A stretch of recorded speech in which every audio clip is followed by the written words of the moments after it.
आप सबको नमस्कार। समय हो चुका है। आज इम्यून सिस्टम पर थोड़ा चर्चा करेंगे। जैसा कि आप जानते हैं कि आजकल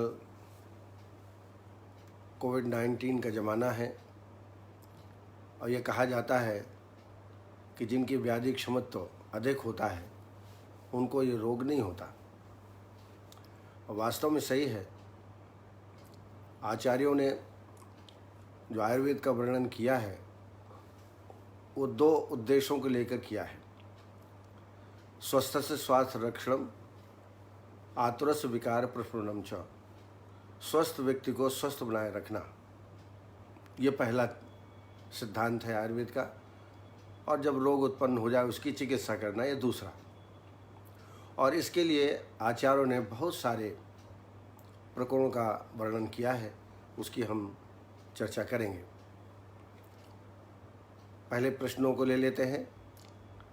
doctor Mayank Pandey, chronic renal failure, इसके बारे में कई बार चर्चा हो चुकी है।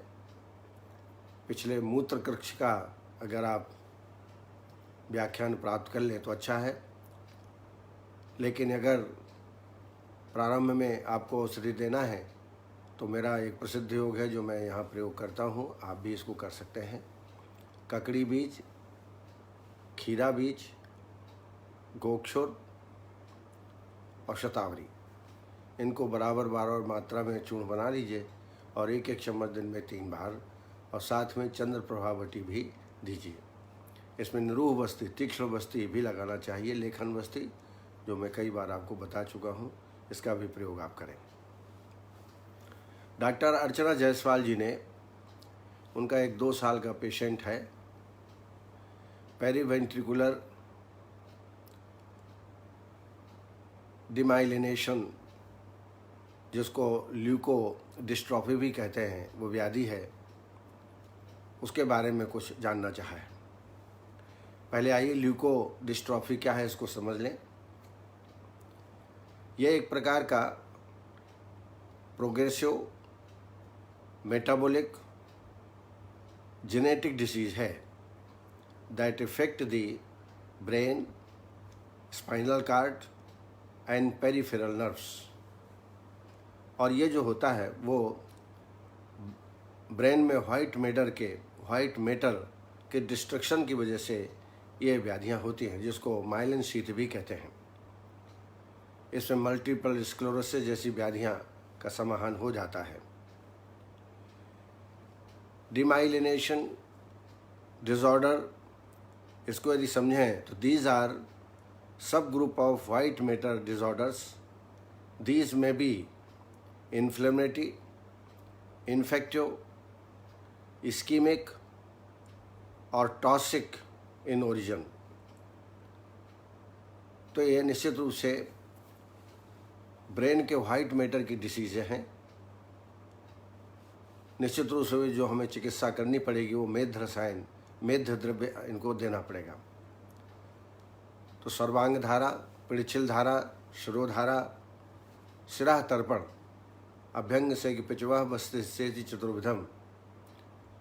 इसके अलावा षष्टिकशाली श्वेत, तिलमास पेंट श्वेत, इनको क्रमशः 15-15 दिन आप कराइए तो मल्टीपल स्क्लेरोसिस में निश्चित रूप में आराम प्राप्त होगा। नस्यकर्म भी इसके लिए उपयोगी होगा। ब्राह्मी घृत से या इंद्रिय वर्धक घृत 4-4 बूंद दिन में 2 बार नित्य डालें। औषधियों में योगेंद्र रस, वातकुलांतक, पुराल पंचामृत। योगेंद्र 60 मिलीग्राम, पुराल पंचामृत 125 मिलीग्राम, वातकुलांतक 60 मिलीग्राम, ऐसी एक मात्रा दिन में 2-3 मात्रा ब्राह्मी अवलेह के साथ इसका सेवन कराएं। इसके बाद टैबलेट नियो, NEO नियो, या पल्सी न्यूरॉन कैप्सूल आता है एक, इनका भी प्रयोग इसमें किया जा सकता है। इसके अलावा अश्वगंधा, शतावरी और मुलैठी, अश्वगंधा, शतावरी और मुलैठी, इनकी बराबर मात्रा में लेके चूर्ण बना लें। 1-1 चम्मच दिन में 2 बार इसका सेवन आप करा सकते हैं। निश्चित रूप से पेशेंट को लाभ प्राप्त होगा, लेकिन चूंकि 2 वर्ष का है तो उसके अनुसार से आपको डोज निश्चित करनी पड़ेंगी। डॉक्टर विजय सैनी ने ड्राई कफ के बारे में पूछा है चिकित्सा। तो आइए पहले चूर्ण में विचार कर लें। एक तालीसारी चूर्ण होता है, एक सितोफलादी। तालीसारी चूर्ण उष्ण प्रभाव का होता है, इसलिए जब काफ अधिक मात्रा में निकल रहा हो, आर्द्र काश हो, तब तालीसारी चूर्ण देना चाहिए। और जो ड्राई कफ है, सूखी खांसी है, वहाँ पर सितोफलादी चूर्ण 1-1 चम्मच दिन में 3-4 बार 5 बार शहद के साथ खिलाना चाहिए। चूसने के लिए एलादिबटी, खदिरादिबटी। अगर आर्द्रकाश है तो लौंग आदिबटी चूसने के लिए देना चाहिए। दिन भर 3-4 बार 5 बार 6 बार खदिरादिबटी या एलादिबटी मुंह में डाले रहे। इससे भी शुष्कता जो कंठ में वो खत्म होगी और रोगी को ठीक होगा। इसके अलावा चंद्रामृत रस 125 मिलीग्राम, टंकड़ भस्म 250 मिलीग्राम और रस पिपरी 125 मिलीग्राम, ऐसी एक मात्रा दिन में 3-4 बार इसका सेवन कराएं। और एक काढ़ा है जो हम बहुत प्रयोग करते हैं, उसमें गिलोय, कंटकारी और मुलैठी। गिलोय, कंटकारी, मुलैठी, ये 3 द्रव्य हैं। इनको बराबर मात्रा में योगकुट कर लीजिए। 4 चम्मच दवाई, 4 कप पानी, 1 कप बचे तब तक इसको पकाइए। ऐसा 1 कप सुबह शाम को खाली पेट में नित्य प्रतिदिन 15-20 दिन सेवन कराइए तो सूखी खांसी या वूपिंग कफ, ऐसी इस्नोफीलिया से जो होती है, उन सब में इसमें आराम प्राप्त होगा। Doctor Rahul Raghuvanshi gall bladder stone के बारे में जानना चाहा है। गाल ब्लैडर स्टोन यदि है तो इनको विरेचन कराएं सबसे पहले तीक्ष्ण द्रव्यों से। विरेचन करने के पश्चात विषम शमन औषधियाँ का सेवन कराएं। इसमें जो मैं प्रयोग करता हूँ वह है कुटकी 50 ग्राम, शतावरी 50 ग्राम, ककड़ी बीज 50 ग्राम और 50 ग्राम खीरा बीज। इनका बारीक चूर्ण कर लें और 1-1 चम्मच दिन में 3 या 4 मात्राएं पानी के साथ इसका सेवन कराएं। और ऐसा आहार विहार न दें जो गरिष्ठ हो, बीजी वाली चीज़ें हो, वो पेशेंट को नहीं देना चाहिए। लगातार इसके सेवन करने से निश्चित रूप से रोगी में आराम प्राप्त होगा। डॉक्टर KN गंगवार अनुवासन में कौन सा तेल लेना चाहिए, क्योंकि तेल 3 प्रकार से तैयार किया जाता है, खरपाक, मध्यपाक और मधुरपाक। तो खरपाक जो स्नेह है वो अभ्यंग में प्रयोग किया जाता है और जो मध्यपाक है वो वस्ती और आभ्यंतर स्नेहपान के लिए प्रयोग किया जाता है और मृदुपाक तेल नस्य के लिए प्रयोग किया जाता है। तो मध्य पाक का उपयोग वस्ती और पानार्थ करना चाहिए। डॉक्टर मीनाक्षी मनरल ने पूछा है, प्रोजेस्टेरॉन, इस्ट्रोजन ये हार्मोन्स हैं, इनके जब इम्बैलेंस हो जाते हैं तो क्या क्या लक्षण उत्पन्न होते हैं ये समझेंगे अपन। और प्रोलैक्टिन एक्सेस अगर फॉर्मेशन हो रहा हो प्रोलैक्टिन हार्मोन का, और ये सब होता है PCOS में, पॉलीसिस्टिक ओवरी सिंड्रोम। ओवरी में छोटे छोटे पॉकेट्स या यूँ कहें कि सिस्ट का निर्माण हो जाता है कई सारे, और इसकी वजह से जो हार्मोनल इम्बैलेंस है वो पैदा होता है। अब इसमें जब प्रोजेस्टेरॉन एस्ट्रोजन का इम्बैलेंस गड़बड़ा जाता है तो unexplained weight gain, weight loss, excess of sweating, difficulty in sleeping, hypersensitivity to cold and heat, very dry skin, rashes,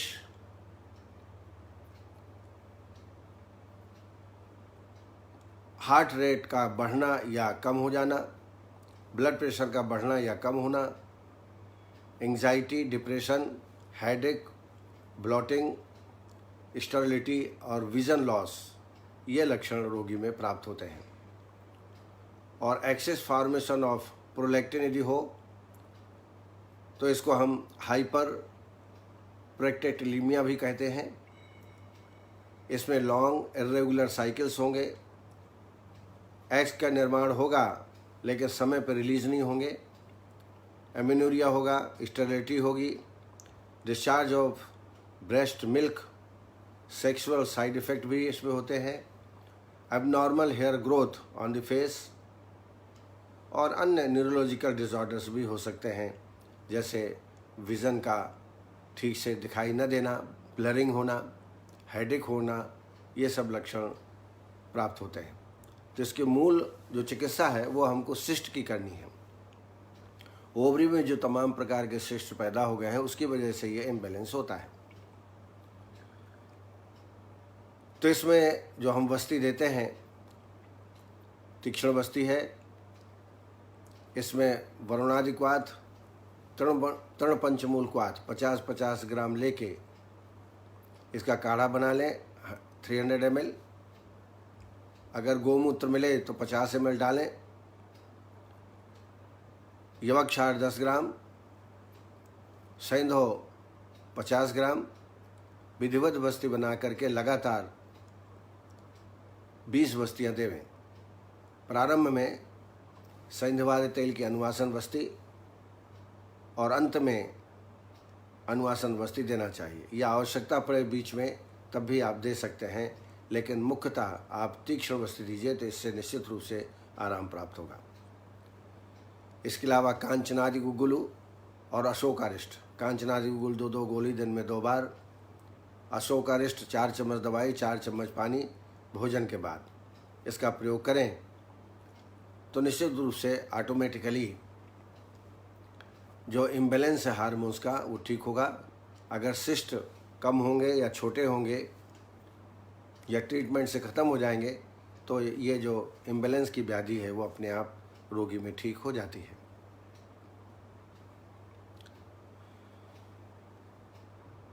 doctor विकास महाजन, इन्होंने लीवर सिरोसिस के ट्रीटमेंट के बारे में जानना चाहा है।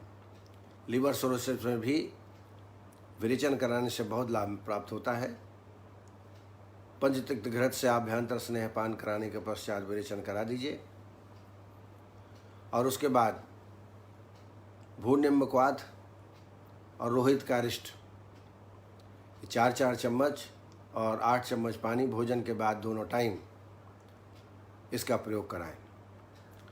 इसके अलावा आरोग्यवर्धनी टैबलेट लिव 52 2-2 दिन में 2 बार, साथ में कैशोर गुग्गुल का भी इसमें अच्छा रोल है। गिलोय घनबटी 2 गोली सुबह 2 गोली शाम को। और लाक्षणिक ट्रीटमेंट, मान लीजिए ब्लड आ गया मुंह से, उसका ट्रीटमेंट, वेदना ज़्यादा हो रही है तो उसका अलग से ट्रीटमेंट, पुष्कर मूल हम देते हैं उस अवस्था में। तो लक्षणानुसार फिर चिकित्सा आप रोगी में करें। डॉक्टर उषा तभानी ने, उनका फीमेल पेशेंट है, विटिलिगो है, प्राइवेट पार्ट में विटिलिगो है, तो क्या ट्रीटमेंट देना चाहिए। तो इसमें जो हम काढ़ा देते हैं वो ज़रूर दीजिए। मलपू वसनम प्रियंगु सतपुष्पाम चामुसा समुत्क्वाथ। इसमें प्रियंगु, सौंफ बड़ी, आसन यानी विजयसार, प्रियंगु, विजयसार, बड़ी सौंफ और निशोथ बराबर बराबर मात्रा में ले लें, यवकुट कर लें और इसका काढ़ा 4 चम्मच दवाई 4 कप पानी 1 कप बचे तब तक पकाइए। ऐसा 1 कप सुबह 1 कप शाम को खाली पेट में दोनों टाइम इस काढ़े का सेवन आपको कराना है। साथ में क्योंकि मृदु अंग है तो कोई तीक्ष्ण या वचा तेल आदि का लेपन वहाँ न करें। चाल मोगरा तेल आप दिन में 2-3 बार लगाएं। इसके अलावा चरक ने एक पिगमेंटो ऑइंटमेंट है, चरक कंपनी का है पिगमेंटो, पिगमेंटो टैबलेट भी है तो 2 सुबह शाम को टैबलेट देवें, और पिगमेंटो ऑइंटमेंट 2-3 बार दिन भर में लगाएं। 1 ml का है ल्यूको स्किन ऑइंटमेंट और ड्रॉप, इसका भी प्रयोग आप करा सकते हैं। कोष्ठ शुद्धि जरूर कराइए, अगर वमन के योग्य है तो वमन कराएं, फिर विरेचन, अन्यथा कफ के लक्षण ज़्यादा ना हो तो आप विरेचन करा के ही ट्रीटमेंट आप प्रारंभ कर सकते हैं।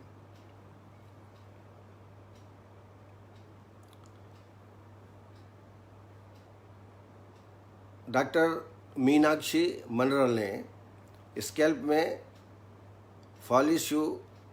फॉलिक्युलाइटिस हो जाता है। फॉलिक्युलाइटिस निश्चित रूप से जो रोमांत हैं, जहाँ से स्कैल्प में बाल उगते हैं, उनमें एक प्रकार का इन्फ्लेमेशन हो जाता है। It is common skin disease in which hair follicles become inflamed. It is usually caused by bacteria or fungal infection. Follicles के चारों तरफ वाइट हेडेड और रेड हेडेड पिंपल्स पाए जाते हैं। इसमें ईचिंग भी बहुत होती है और इसके कारण परमानेंट हेयर फॉल भी हो सकता है। तो ये बहुत ही असाध्य व्याधि है। इसमें त्रिफला कल्क उसमें निम्ब छाल और मिला दें। इसका कल्क तैयार करके सिरहा प्रदेश में लेपन करें, हर दूसरे तीसरे दिन लेपन करें। बाल थोड़ा छोटे करा लें तो इसके लिए अच्छा रहेगा। इसके अलावा इसमें आरोग्यवर्धनी पंचनिम्न बटी 2-2 गोली दिन में 2 बार। शोधन जरूर कराएं। शोधन कराने से निश्चित रूप से पेशेंट में लाभ प्राप्त होता है। इसके अलावा पंचनिम्न बटी 2 गोली सुबह शाम का सेवन कराएं, और मंजिष्ठादि क्वाथ के द्रव्य जितने होते हैं, मंजिष्ठादि क्वाथ बाजार में मिलता है, इसका भी कल्क बना करके और सिरहा प्रदेश में लेपन करें। इससे भी पेशेंट में लाभ प्राप्त होगा। डॉक्टर शुभांगी शामरे जी ने पूछा है ऋतु अनुसार वस्ती आदि का प्रयोग। तो ये भी प्रावरट ऋतु चल रही है, इसमें वस्ती का प्रयोग कराना चाहिए। शरद ऋतु में पित्त का प्रकोप रहता है तो वहाँ विरेचन कराने का है। बसंत ऋतु में कफ का प्रकोप रहता है, वहाँ वमन कराने का है। लेकिन ये स्वस्थ से स्वास्थ्य रक्षण के दृष्टिकोण से ऋतुचर्या है। लेकिन पेशेंट, मान लीजिए वातव व्याधि का पेशेंट शरद ऋतु में आता है तो उसको ये तो नहीं कहेंगे कि आप वर्षा ऋतु में आइए, तो आप उसका विधिवत ट्रीटमेंट करें। लेकिन स्वस्थ से स्वास्थ्य रक्षण के अनुसार ऋतु अनुसार जो पंचकर्म की विधा है वो मैंने आपको बताई, उसका आप उपयोग कर सकते हैं। सुब्रतो दास जी ने केलवाइट्स की ट्रीटमेंट, ये कई बार हम कह चुके हैं, बता चुके हैं। एक्चुअली ये जब कोई जल जाता है या कोई स्कार होता है व्रण के कारण, उस स्कार में इरेगुलर डेवलपमेंट ऑफ टिश्यू हो जाता है, सेल्स निर्माण हो जाते हैं, उसको केलवाइट्स बोलते हैं। केलवाइट्स में दशांग लेप करीब 20 ग्राम, आधा कप दूध और घृत डाल करके इसका लेप तैयार करें और इसमें लगाएं केलवाइट्स में। आप देखेंगे कि आपके 10 से 11 दिन लगाने के बाद ही केलवाइट्स में बहुत आराम प्राप्त होता है। इसके अलावा कैशोर गुगुल और आरोग्यवर्धनी 2-2 गोली दिन में 2 बार इस रोगी को देना चाहिए। डॉक्टर सत्येंद्र पाल जी ने सष्टिकशाली श्वेत के बारे में कुछ जानना चाहा है कि जिसमें चावल पड़ता है वो शाली चावल क्या है।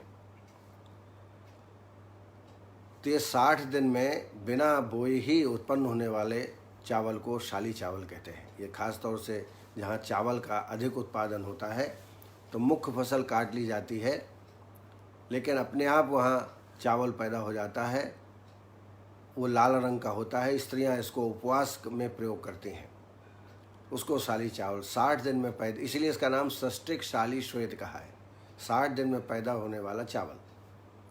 लेकिन ये काफ़ी कास्टली होता है। अगर ये न प्राप्त हो तो सामान्य चावल ले लीजिए और उसका भी प्रयोग आप कर सकते हैं। एक मैंने तिल मांस पिण्ड श्वेत आपको बताया था, उसमें उड़द दाल, तिल, चोकर और चावल चारों चीज़ों को मिला करके विधिवत बलामूल क्वाथ या शतावरी अश्वगंधा क्वाथ में दूध मिला के पकाते हैं। उसकी विधि मैंने सस्तिकशाली श्वेत में बताई थी, आगे भी इसमें अपन चर्चा करेंगे। तो साली चावल का मतलब 60 दिन में पैदा होने वाला चावल। डॉक्टर नीलिमा पाटिल जी ने गाल ब्लैडर स्टोन, इसके बारे में जानकारी चाहिए है, तो अभी मैं बता चुका ऊपर। नीरज कश्यप जी ने रेटिना में विट्रियस फ्लूइड कम हो जाए तो क्या तकलीफ हो सकती है। तो पहले विट्रियस जो फ्लूइड होता है उसका कार्य क्या है। The vitreous fluid performed vital role in protecting our eyes. Most importantly, it helps to hold its spherical shape. जो हमारा नेत्र का स्फेरिकल शेप रहता है उस विट्रियस की वजह से होता है। Vitreous is also come in contact with the retina. Retina का भी पोषण ही करता है। अगर इसमें कम हो जाए मात्रा विट्रियस फ्लूइड की तो रेटिनल डिटैचमेंट पैदा हो जाता है, जिसकी वजह से परमानेंटली विजन लॉस भी हो सकता है। तो निश्चित रूप से विट्रियस क्षयजन्य व्याधि है, फ्लूइड कम हो जाता है, तो इसमें तर्पण चिकित्सा, नेत्र तर्पण चिकित्सा करेंगे तो निश्चित रूप से लाभ प्राप्त होगा। इसके अलावा इंद्रिय वर्धक तैल से नस्य कर्म कराएं, इंद्रिय वर्धक तैल से नस्य कर्म। इसके अलावा मधुयष्टि, शतावरी चूर्ण, मधुयष्टि और शतावरी, इसका बारीक चूर्ण करके इसका सेवन करें, इससे भी रोगी में लाभ होगा। लेकिन नेत्र तर्पण आप त्रिफला से त्रिफला घृत से आप करेंगे तो इसमें निश्चित रूप से आपको लाभ प्राप्त होगा। अक्षरा मेहता जी ने एक 3.5 साल का बच्चा है, उसके दांत टूट रहे हैं, दांतों में छेद भी हो रहे हैं, तो ऐसे केस को दंत रोग विशेषज्ञ के पास दिखाना चाहिए। स्वीटी गुप्ता जी ने स्ट्रेच मार्क्स, जो डिलीवरी के पश्चात हो जाते हैं या मोटे व्यक्ति जब कंट्रोल करते हैं, कुछ दुबले हो जाते हैं तो स्ट्रेच मार्क्स हो जाते हैं, उसमें क्या करना। इसमें महामंजिष्ठादि क्वाथ, आरोग्यवर्धनी और लेपन एक तैयार करना चाहिए। इसके लिए चिरौंजी, आप 20 ग्राम चिरौंजी ले लीजिए, हल्दी 20 ग्राम, 4 ग्लिसरीन लगभग 20 ml और मक्खन 20 ग्राम, इन सब को मिला के और लेप तैयार कर लें। इस लेप को आप रख सकते हैं, ख़राब नहीं होगा, ये फ्रिज में रख दें, ज़्यादा अच्छा है। और दिन में 2 बार इसका लेपन करें, इससे भी स्ट्रेच जाते रहते हैं। डॉक्टर अंजू कटारे, इन्होंने फेस में और गदलियों में बहुत अधिक पसीना आता है, तो पहले तो ये परीक्षण कर लें कि किसी डिसीज़ की वजह से तो नहीं है। जैसे हाइपरथायरॉयडिज्म में पसीना अधिक आता है, हार्मोनल इम्बैलेंस है उसमें भी पसीना आता है, बहुत ज़्यादा मेद इकट्ठा हो, मेदस्वी व्यक्ति हो, उनको भी पसीना आता है। ये देख करके उनके कारणों का इलाज आपको करना पड़ेगा। साथ में निश्चित रूप से इसमें विरेचन उपयोगी चिकित्सा है, विरेचन करा दें। पंचतिक्त घृत से आभ्यंतर स्नेहपान और विरेचन कराएं, और विरेचन करने के पश्चात फिर आप औषधियों का, जैसे चंद्रकला रस 125 मिलीग्राम, प्रवाल पृष्टि 250 मिलीग्राम, सूत शिखर 125 मिलीग्राम दिन में 3 बार आंवले के मुरब्बे के साथ इसका सेवन कराएं। इसके अलावा सडंग पानी है, मुस्त परपट कोशीर चन्नोदी चनाग्रही है, श्रद्ध शीतम जलम नद्यात पिपासा ज्वर शांति ही, इसका सडंग पानी का भी प्रयोग आप कराएंगे तो पेशेंट में लाभ प्राप्त होगा। शिल्पा पालस्कर जी ने स्टाई का ट्रीटमेंट पूछा है। यह एक प्रकार की आइज़ में, आँखों के पलकों में ग्रंथि पैदा हो जाती है, जो फैटी भी हो सकती है, ऑयली ग्रंथि हो जाती है।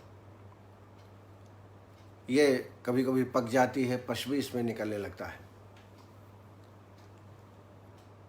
अगर शुरुआत में ये हो रही है तो दोनों हाथों को रगड़ करके 10-15 बार रगड़ें और गदेलियों को उससे सिकाई करें, हाथों के माध्यम से सिकाई करें, तो स्टाई जो है वो कम हो जाता है और कभी कभी बिल्कुल ठीक हो जाता है।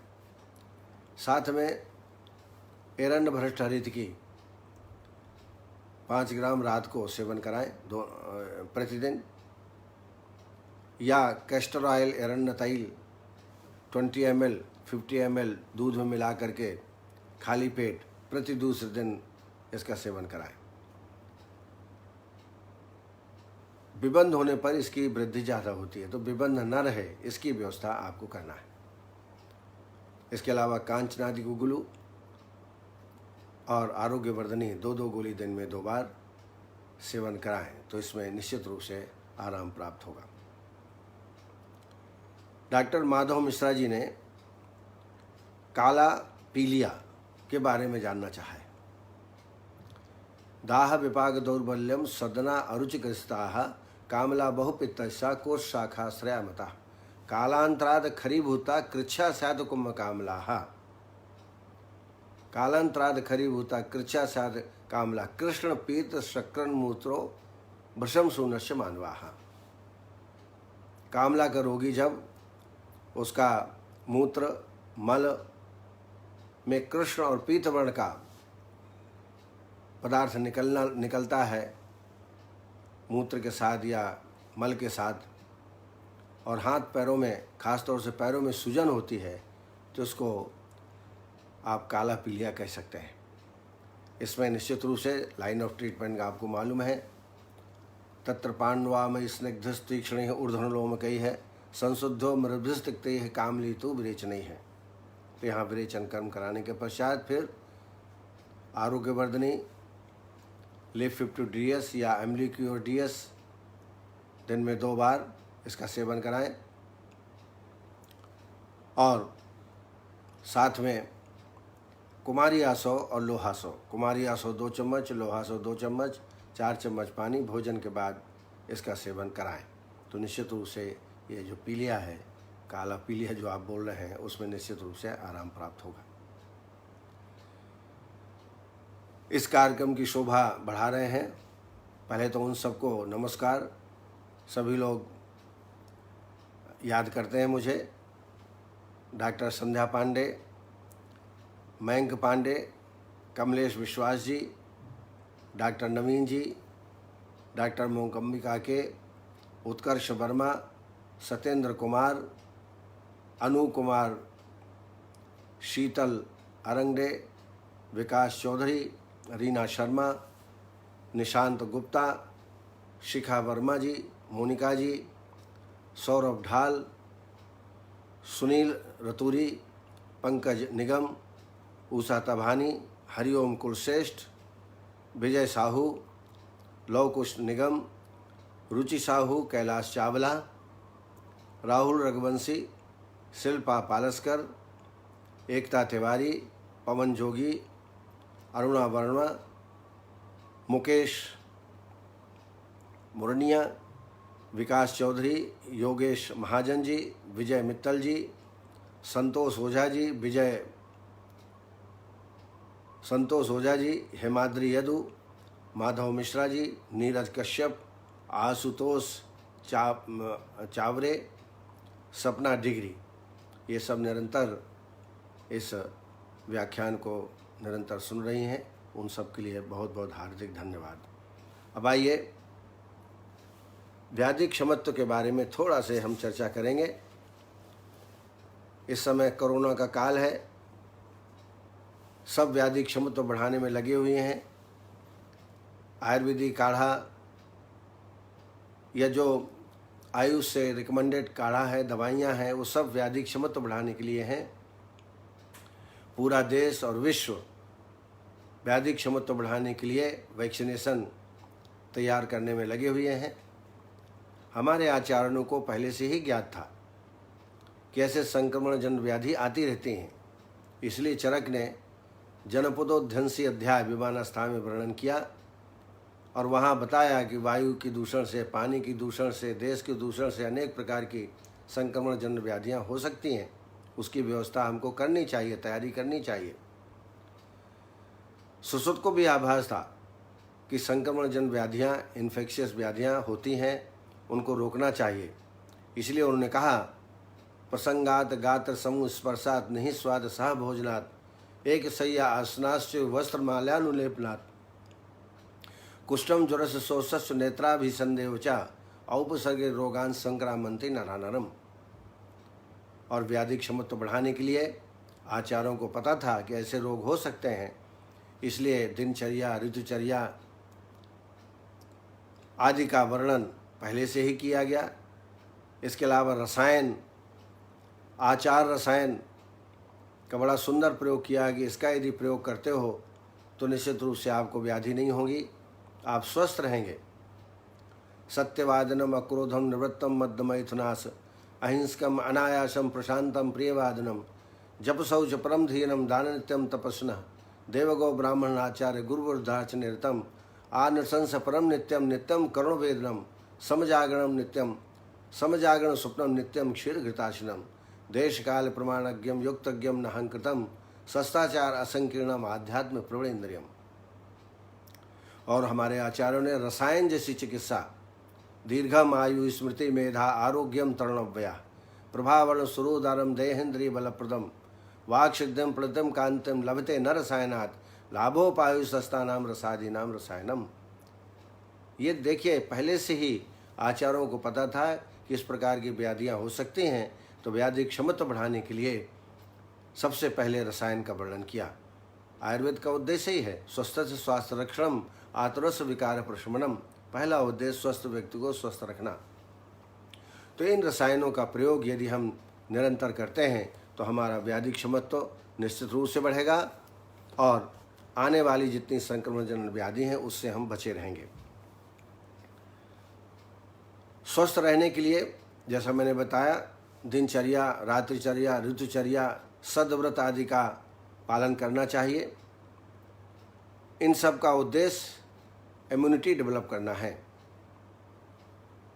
प्राचीन काल में संक्रमण रोगों का ज्ञान था, जैसा कि मैंने पहले बताया कि जनोपदोध्वंस नामक अध्याय विमान स्थान में वर्णित है।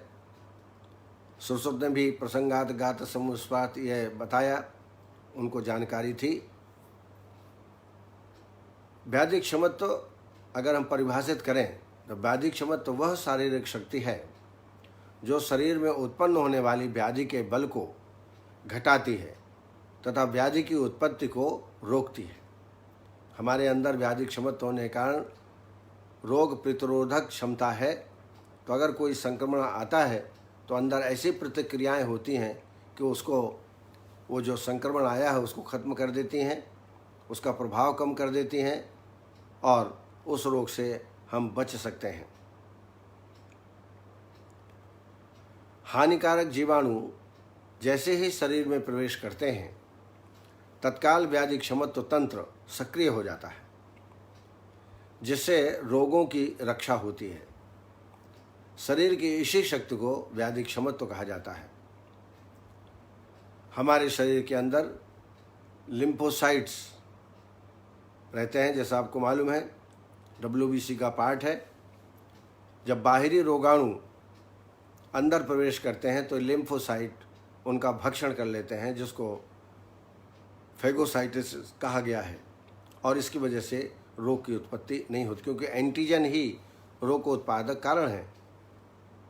और जब एंटीजन जो है वो एंटीबॉडी के द्वारा नष्ट कर दिया जाता है, लिम्फोसाइट्स के द्वारा फेगोसाइटोसिस कर दिया जाता है, तो आने वाले रोग उसको आक्रांत नहीं करते।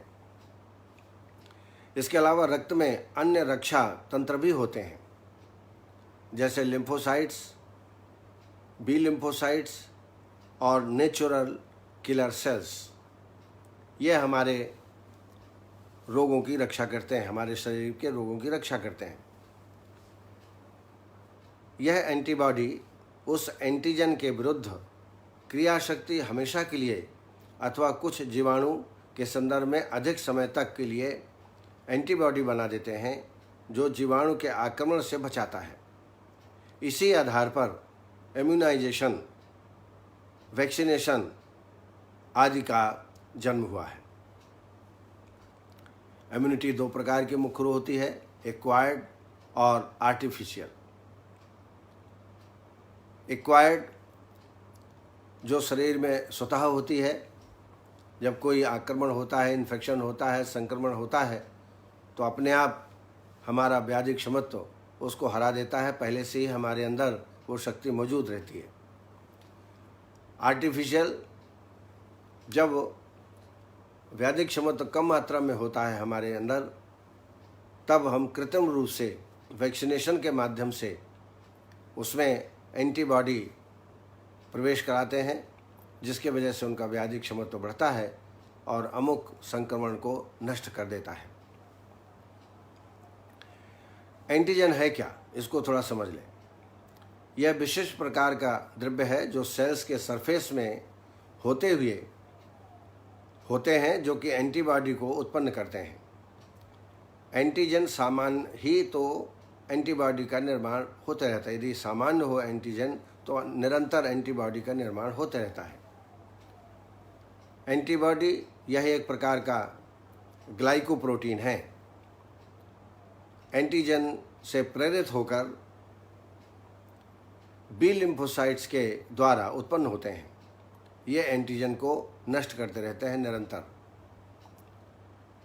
व्याधि क्षमत्व उत्पादक प्रमुख द्रव्य जो शास्त्रों में बताए हैं वो कौन से हैं, जिनका उपयोग हम यदि निरंतर करते रहते हैं तो हमारा व्याधि बल, जो रोग प्रतिरोधक क्षमता है, वो हमेशा विद्यमान रहती है। तो ऐसे तत्व हैं प्रोटीन ग्रुप में milk protein, serum protein, peptones, vaccines तथा ब्लड का इसके अंतर्गत ग्रहण किया जाता है। हैवी मेटल्स भी व्याधि क्षमत्व को बढ़ाते हैं। इनमें है स्वर्ण, रजत, ताम्र, लौह, मैग्नीज, आयोडीन, कैल्शियम। कुछ ऑयल हैं जो व्याधि क्षमत्व बढ़ाते हैं, तारपीन तेल, जैतून का तेल, तुवरक तेल और वाकुची तेल। आयुर्वेदानुसार दोष धातु मल की साम्य अवस्था को निरोगी कहते हैं। साम्य हो, दोष धातु मल साम्य अवस्था हमेशा रहे तो निश्चित रूप से व्याधि क्षमत्व का विकास करना पड़ेगा। व्याधि क्षमत्व का विकास करेंगे तो दोष धातु मल अपने आप साम्य अवस्था में रहेंगे तो रोगोत्पत्ति होना संभव नहीं है। रोगस्थ दोष वैषम्यम दोष साम्यम आरोग्यता। आचार्य कश्यप ने व्याधि क्षमत्व बढ़ाने के लिए कुछ लेह कर्म आदि का उल्लेख किया है जो मैं आपको बता रहा हूँ।